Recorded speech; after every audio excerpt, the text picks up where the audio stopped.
On a stormy midnight in July 1856, in the small village of Smiljan, then part of the Austrian Empire, now Croatia, a child was born during a violent thunderstorm.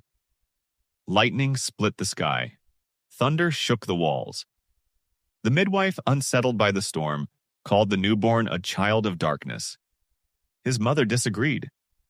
"No," she said, "he will be a child of light." No one in that room could have imagined how prophetic those words would become. Decades later, the name of that child would become inseparable from the very force that lit up the sky the night he was born. Electricity. His name was Nikola Tesla. From early childhood, Tesla's mind worked differently than those around him. He could visualize entire machines inside his head, every gear, every wire, every moving part, and test them mentally before ever touching a tool. He didn't need blueprints on paper. His imagination was the blueprint. He devoured books. He absorbed languages. He solved calculus problems so quickly, his teachers accused him of cheating. But this extraordinary gift came at a cost. Tesla experienced intense sensory episodes. Flashes of light, overwhelming sounds, visions so vivid they blurred the line between thought and reality. He studied engineering in Austria, then briefly in Prague, pushing his mind to its limits. And through it all, one obsession refused to let him go: a vision of harnessing the invisible, rotating power of alternating current. A force the world was not yet ready to understand, let alone believe in. In 1884, Tesla stepped off a ship in New York Harbor with almost nothing to his name. A few cents in his pocket, a handful of poems, and a letter of introduction to the most famous inventor in America, Thomas Edison. Edison hired him almost immediately, impressed by his intensity and technical brilliance. But the two men could not have been more different. Edison had built an empire on direct current, a system that worked but only over short distances, bleeding power the farther it traveled.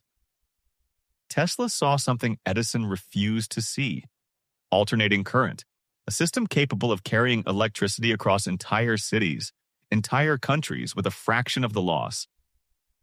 Edison dismissed the idea outright. It was impractical, he said. Dangerous, he said.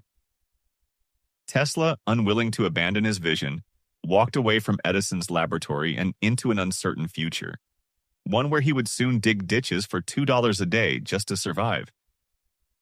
But even in the depths of hardship, he never stopped believing in the current that pulsed through his mind.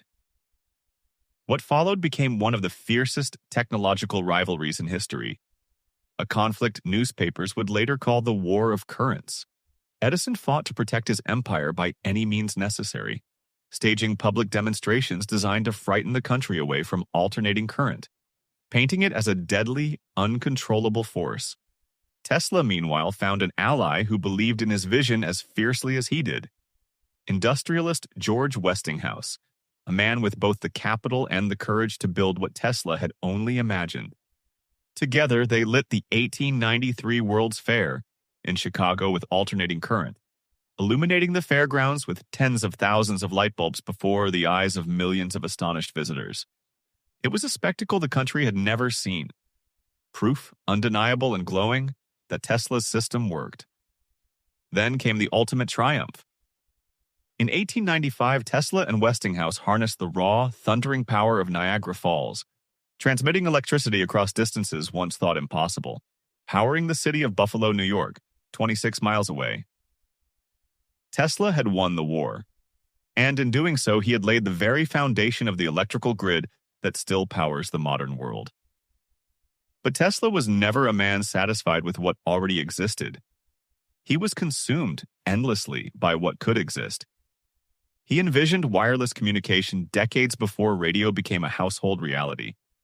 He dreamed of a world where energy itself, not just information, could travel freely through the air, available to every person on Earth without the need for a single wire.